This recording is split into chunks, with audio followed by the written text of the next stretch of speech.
Hello बच्चों, कैसे हैं आप सब। आशा करती हूँ आप सब बहुत अच्छे से होंगे। तो पिछली कक्षा में हमने कक्षा 6 के सामाजिक एवं राजनीतिक व्यवस्था 1 को पढ़ा था, जिसमें हमने अध्याय 1 हमारा समाज विविधता से भरा का कुछ भाग पढ़ा था, लेकिन इसका कुछ भाग बाकी रह गया था जो हम आज पढ़ेंगे। तो चलिए आप भी अपनी कॉपी निकाल लीजिए, साथ में कलम और किताब भी निकाल लीजिए, साथ में आप भी पढ़ते जाइए। तो पिछली कक्षा में हमने पढ़ा था कि हमारा समाज विविधताओं से भरा है। तो हमारे आसपास का जो सामाजिक जीवन है उसके बारे में हमने जाना था, समाज क्या है इसके बारे में जाना था। भारत के मानचित्र में भौगोलिक विविधता को भी देखा था। बहुरंगी विविधता वाला देश भारत के बारे में जाना था, जिसमें पहला पॉइंट था भौगोलिक विविधता, धार्मिक, सामाजिक एवं सांस्कृतिक विविधता। झारखंड के बारे में भी थोड़ा जाना था। खान पान में जो विविधता है उसके बारे में हमने पढ़ा था। भाषा के आधार पर जो विविधता है उसके बारे में जाना था। झारखंड में बोली जाने वाली भाषाओं के बारे में जाना था। परिधान में विविधता के बारे में जाना था। और छठा पॉइंट आर्थिक विविधता के बारे में पढ़ा था। तो आज हम विविधता में किस तरह से एकता है उसके बारे में पढ़ेंगे। तो क्या है विविधता में एकता, यूनिटी इन डाइवर्सिटी। जो हमारे देश में अलग अलग तरह के धर्म के लोग, अलग अलग जाति के लोग, अलग अलग रहन सहन वाले लोग हैं, लेकिन फिर भी इतनी विविधता, इतना अलग अलग होने के बावजूद सब में एकता है। सब एक साथ मिलकर रहते हैं और यही हमारे देश का विशेषता है कि यहाँ सभी लोग आपस में मिलकर रहते हैं। विविधता हमारे देश की क्या है, पहचान है। पूरे विश्व में भारत जैसा जो विविधता वाला देश है ऐसा कहीं आपको नहीं मिलेगा। पूरे विश्व में जितने धर्म का पालन होता है उसके सभी धर्मों के अनुयायी भारत में आपको मिल जाएंगे, लेकिन फिर भी भारत एकताओं में अनेकता वाला देश है।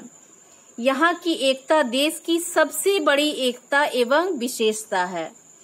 जो भारत का ताकत क्या है, भारत की एकता ही भारत का ताकत है। सभी धर्म के लोगों में सबसे पहली क्या भावना होती है, भारतीयता की भावना। धर्म जाति से उठकर सबसे पहले लोग क्या अपने आप को क्या समझते हैं, भारतीय समझते हैं। आजादी की लड़ाई ने हमें एक सूत्र में बांधने का काम किया। जब अंग्रेजों से विरुद्ध भारत आजादी के लिए लड़ाइयां लड़ रहा था, उस समय देश के लोग, चाहे वो किसी भी धर्म का हो, किसी भी जाति का हो, वो सारे मिलकर देश को आजाद कराने के लिए एकजुट होकर लड़ रहे थे। तो इस लड़ाई में सभी धर्म एवं जाति के लोगों ने हिस्सा लिया। हम भले ही विभिन्न धर्म, जाति या क्षेत्र के हों, लेकिन सबसे पहले हम क्या हैं, भारतीय हैं। और यही भावना जब हमारा देश गुलाम था और इसको अंग्रेजों से आजादी दिलानी थी, तब सारे लोगों के मन में, जितने भी भारत के नागरिक थे, सबके मन में बस एक ही भावना थी कि हम भारतीय हैं और हमें अपने भारत माता को गुलामी की जंजीरों से आजाद कराना है। और अभी भी यही भावना लोगों के मनों में अभी भी जीवित है। भारतीयता का यह भाव ही हमारी एकता का मूल्य है, मूल मंत्र है। क्या है मूल मंत्र? जो हमारे मन में भारतीयता का भावना है, यही हमारे ताकत है और यही देश की एकता का मूल मंत्र है। इसी कारण हमारे देश में अनेकता में एकता है। एक ही गांव में विभिन्न धर्मों एवं जातियों के लोग रहते हैं। वे एक दूसरे के सुख में सम्मिलित होते हैं, मिलजुल कर समस्याओं को संयुक्त रूप से सामना करते हैं। चाहे कोई भी समस्या आ जाए गांव में, सारे लोग क्या होते हैं, एकजुट होकर उसका समाधान निकालते हैं। भाषा, धर्म, जाति आदि की विविधताओं के बावजूद मानवता का रिश्ता उन्हें आपस में जोड़े रखता है।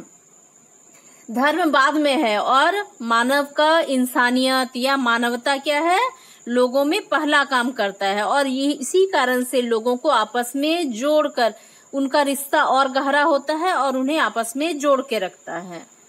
तो हमें भी धर्म के आधार पर किसी के साथ भेदभाव नहीं करना चाहिए, सभी को अपना समझना चाहिए और सबके मुसीबत में काम आना चाहिए। हमारे देश में सांप्रदायिक झगड़े भी जन्म लेते हैं, कभी इन झगड़ों से हिंसात्मक टकराव का रूप भी धारण कर लेता है, लेकिन आपसी तालमेल और एक दूसरे पर निर्भरता के कारण झगड़ों ने कभी स्थायी वैमनस्य का रूप नहीं लिया। क्या है कि हमारे देश में जाति के आधार पर हिंसा भी होता है, आपस में टकराव भी होता है, लेकिन ये झगड़ा कभी भी स्थायी नहीं रहा। क्यों? क्योंकि लोग एक दूसरे पर निर्भर हैं, एक दूसरे की मदद करते हैं और इसीलिए ये स्थायी बहुत दिन तक नहीं चलता है, स्थायी वैमनस्य का रूप नहीं ले सकता है और समाज कभी विभाजित नहीं हुआ और इसी कारण से समाज कभी भी विभाजित नहीं हुआ। अमन शांति हमारे देश की बड़ी ताकत है और हमारा देश क्या है? शांति प्रिय देश है। कभी भी ये सामने से युद्ध करने के लिए तैयार नहीं रहता और किसी भी धर्म के लोगों को छोटा नहीं किया जाता, सभी अपने धर्म को खुशी से पालन कर सकते हैं, जो इसे विशिष्टता प्रदान करता है। संसार में ऐसा समाज बहुत कम मिलते हैं जहां विभिन्न धर्म जाति के लोग आपस में मिलजुल कर रहते हैं। भारत ही एकमात्र ऐसा देश है जहां पर सभी धर्मों के लोग आपस में मिलकर रहते हैं।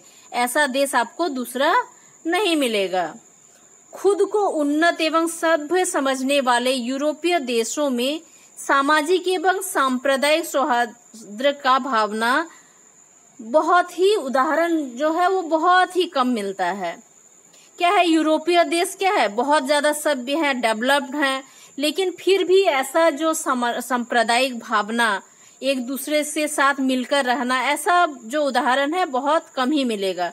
धार्मिक एवं जातीय वैमनस्यता की आग में जल रहे देश प्रेम एवं शांति की तलाश में हैं। प्रेम, भाईचारा, शांति, अहिंसा जैसे मूल्यों को आज विश्व के प्राय सभी देश अपनाने के लिए लालायित हैं, जो भारत के पास है, जबकि भारत इन मूल्यों का प्राचीन काल से ही पोषक रहा है। क्या है?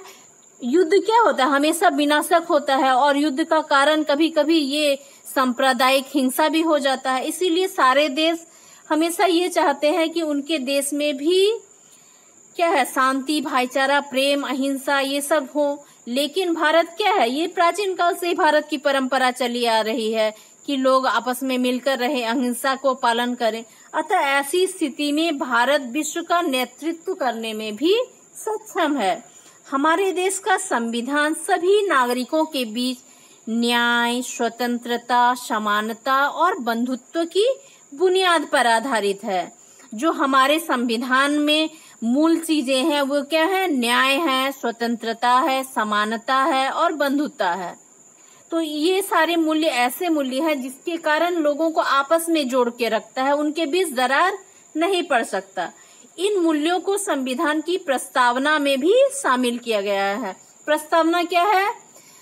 संविधान का सारांश है और इसमें इन सारे मूल्यों को, प्रेम, भाईचारा, शांति, अहिंसा, इस मूल्यों को शामिल किया गया है। संपूर्ण भारत एक तिरंगे के नीचे स्वतंत्रता दिवस और गणतंत्र दिवस जैसे राष्ट्रीय त्योहार हमारी एकता को मजबूती प्रदान करते हैं।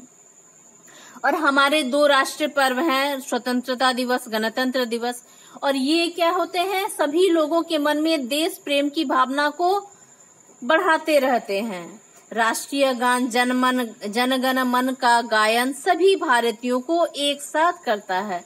क्या है? ये सारे चीज जो देश के क्या है देश के लोगों के मन में देशभक्ति की जागना जो भावना है उसे और ज्यादा बढ़ाता है और जगाता है।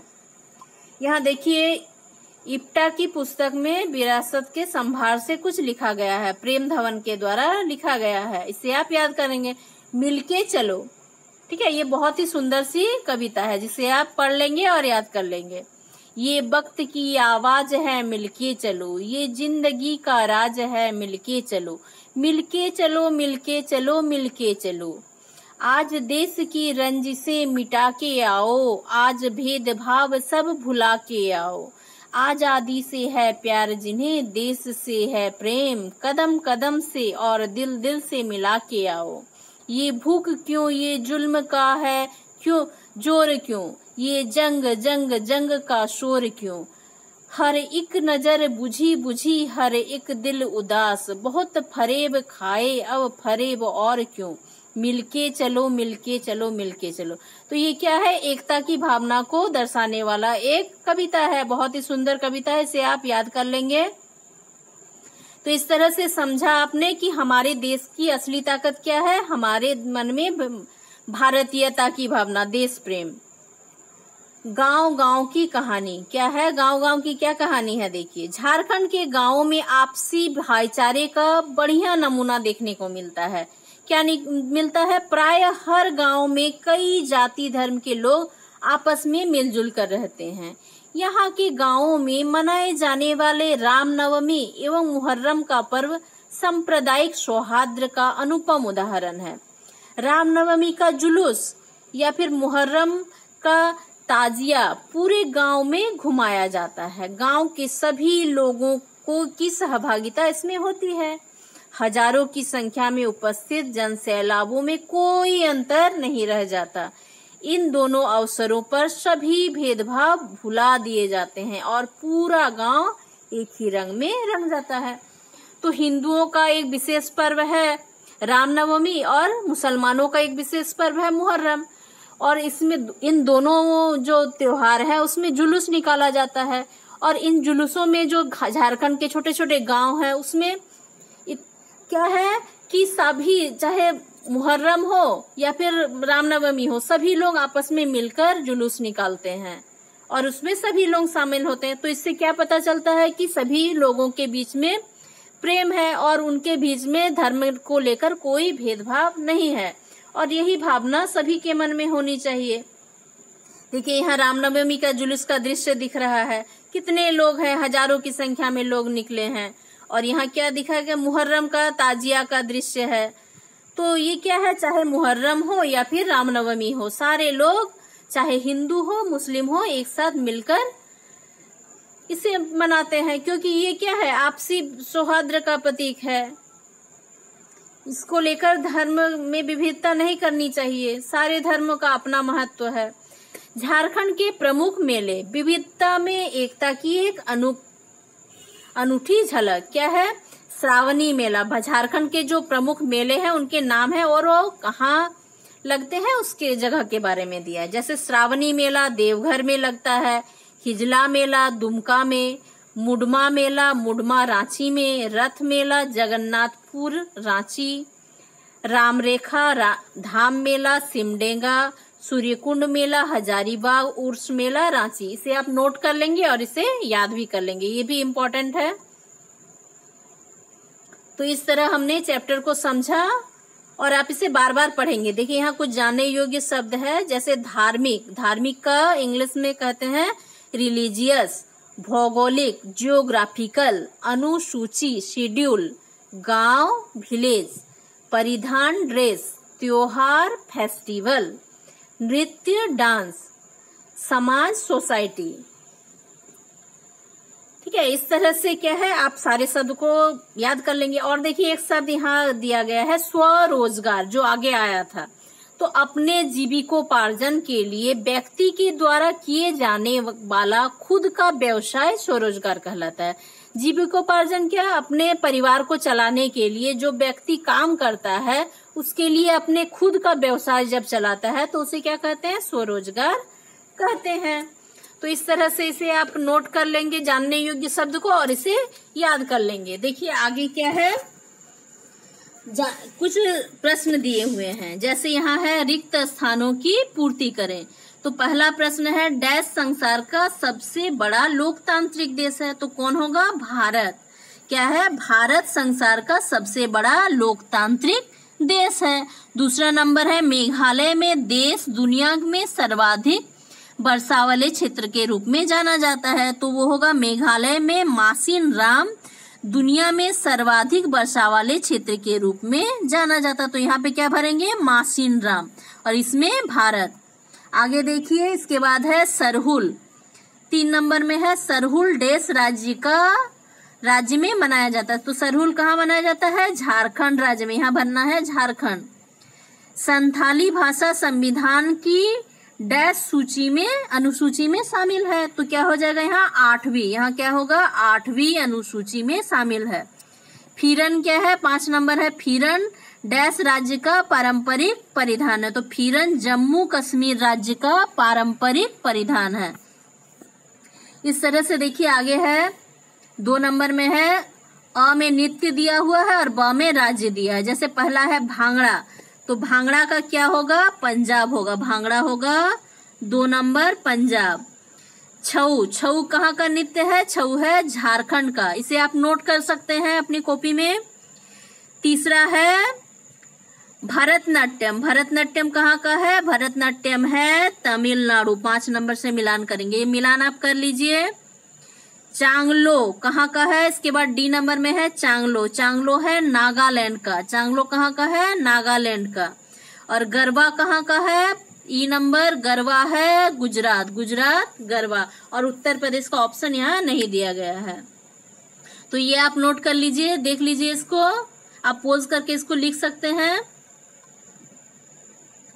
अब देखिए आगे 3 नंबर में क्या है, निम्नलिखित प्रश्नों के उत्तर दीजिए। तो पहला प्रश्न क्या है कि संविधान की 8वीं अनुसूची में शामिल किन्हीं 5 भाषाओं के नाम लिखिए। तो आप इसमें बहुत सारे 8वीं अनुसूची में लगभग 21 भाषाओं को शामिल किया गया था। कितने भाषाओं को, 21 नहीं 22 भाषाओं को शामिल किया गया था, जिसमें थी हिंदी, बांग्ला, संस्कृत, गुजराती, मणिपुरी, संथाली, ये सारे भाषा आप कोई भी लिख सकते हैं 5 भाषा। इसके बाद है झारखंड में मनाए जाने वाले किन्हीं 4 क्षेत्रीय त्योहार के नाम लिखें। तो क्या हो जाएगा सरहुल, सोहराय, टुसु, कर्मा, दंगसाई। तो इस तरह से लिख लेंगे, ये चैप्टर में भी आगे हम पढ़ाए हैं, उसको वहां से भी आप खोज सकते हैं। तीसरा नंबर है स्वतंत्र भारत में सर्वप्रथम किस राज्य का गठन भाषा के आधार पर हुआ था। तो आंध्र प्रदेश होगा, क्या होगा आंध्र प्रदेश। अच्छी आदतें सीखने में परिवार की क्या भूमिका होती है। सबसे पहले हम क्या होते हैं, जब छोटे होते हैं तो क्या होता है परिवार से घिरे होते हैं और परिवार में ही हम अच्छी बातें सीखते हैं। जो देखते हैं परिवार में जैसा होते हुए वैसे ही सीखते हैं, इसलिए अच्छी आदतें सीखने के लिए परिवार की भूमिका बहुत अहम होती है। इसके बाद है देश के विभिन्न राज्यों के 3 प्रमुख नृत्यों के नाम लिखे। तो इससे पहले आपने जो मिलान किया वहां से लिख सकते हैं, जैसे भांगड़ा पंजाब का है, छऊ झारखंड का है, भरतनाट्यम तमिलनाडु, चांगलो नागालैंड, गरबा गुजरात। तो कोई सा भी आप 3 लिख सकते हैं। आगे क्या है भारत में 4 नंबर में है भारत में सांस्कृतिक विविधता पाई जाती है, वर्णन करें। तो ये आपने पढ़ा है कि सांस्कृतिक विविधता क्या है, सब अलग अलग धर्मों के लोग, अलग अलग संस्कृति के लोग पाए जाते हैं। तो उसको लिख लेना है आपको। विद्यालय समाज का एक लघु रूप है, क्या है, जैसे समाज में अलग अलग जाति धर्म रहन सहन के लोग रहते हैं, उसी तरह से विद्यालय में भी अलग अलग परिवेश के, अलग अलग धर्मों के, अलग अलग जाति के लोग आके यहाँ रहते हैं। तो क्या हो गया विद्यालय भी क्या हो गया समाज का ही एक छोटा रूप हो गया। नेक्स्ट क्या है अनेकता में एकता हमारी ताकत है। क्या है हमारे देश में अलग अलग धर्म के लोग हैं, लेकिन इसमें बहुत ज्यादा विविधता है, लेकिन फिर भी क्या है सब में भारतीयता की भावना है, इसीलिए भारत अनेकता में एकता की ताकत रखता है। क्यों, जब कोई देश में मुसीबत आती है सब लोग अपने धर्म को भूलकर बस एक ही धर्म याद रखते हैं, वो है भारतीय, और यही हमारी ताकत भी है। इसे आप लिख लेंगे। और यहाँ कुछ करने के लिए है जो आपको करना है। 5-7 नंबर में है झारखंड में मनाए जाने वाले विभिन्न प्रकार के पर्व त्योहारों की सूची तैयार कर 2 त्योहारों पर एक परियोजना कार्य आपको तैयार कर लेना है। जो आपके टीचर इंस्ट्रक्ट करेंगे वैसे ही आप कर लेंगे। नेक्स्ट है 8 नंबर में अपने राज्य की सांस्कृतिक विविधता को पोस्टर के माध्यम से दिखाना है। तो आप ये कर सकते हैं खुद से, ठीक है। तो आज के लिए इतना ही, और आपने इस चैप्टर को पूरे अच्छे से समझ लिया। इसे बार बार पढ़ेंगे और समझने का कोशिश करेंगे, लेकिन फिर भी दिक्कत हो तो मुझे बताएंगे।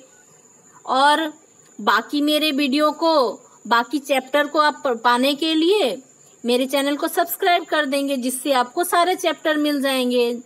यदि कोई चैप्टर पिछला भी छूटा है तो वो भी आप देख सकते हैं उस पर।